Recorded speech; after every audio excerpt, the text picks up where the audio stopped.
सातवाहन काल में आंध्र को प्रारंभिक सातवाहन शासकों के रूप में पहचाना गया। वे शायद एक स्थानीय दक्कन जनजाति थे जो धीरे धीरे ब्राह्मणीकरण की प्रक्रिया से गुजरे। सातवाहन शासकों जैसे गौतमीपुत्र शतकर्णी ने ब्राह्मण होने का दावा किया और उन्होंने वर्ण व्यवस्था, 4 भाग वाली सामाजिक संरचना को बनाए रखने को अपनी प्राथमिक जिम्मेदारी माना।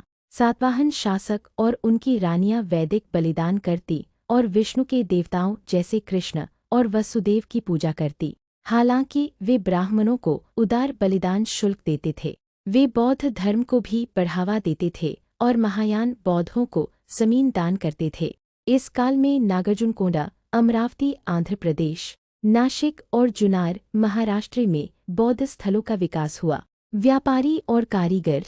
वाणिज्य और व्यापार के फले फूले होने के कारण व्यापारी और कारीगर एक महत्वपूर्ण सामाजिक वर्ग बन गए। व्यापारी अक्सर खुद को उन शहरों के नामों से पुकारते थे जिनसे वे संबंधित थे। कारीगरों और व्यापारियों ने बौद्ध धर्म के लिए उदार दान किए, जिससे बौद्ध धर्म को संरक्षण मिला। सातवाहन वास्तुकला।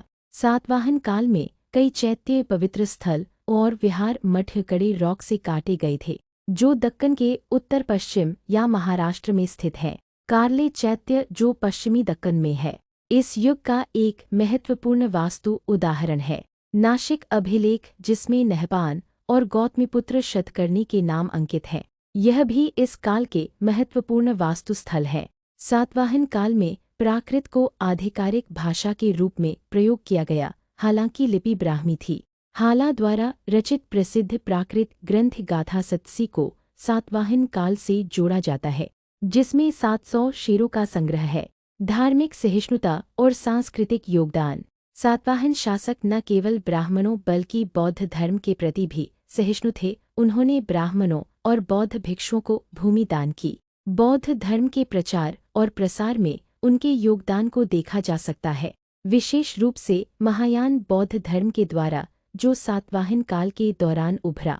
सातवाहन काल में धार्मिक सहिष्णुता का आदान प्रदान हुआ और बौद्ध धर्म को शासन से प्रोत्साहन मिला।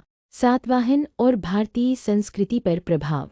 सातवाहन काल में केंद्रीय एशिया और भारत के बीच सांस्कृतिक आदान प्रदान हुआ, जिससे भारतीय संस्कृति में नया रंग भर गया। सातवाहन शासक भारतीय समाज और संस्कृति को समृद्ध करने में मददगार रहे। उनका शासन संस्कृति, कला, साहित्य और धार्मिक प्रथाओं के मामले में अत्यधिक प्रभावशाली था।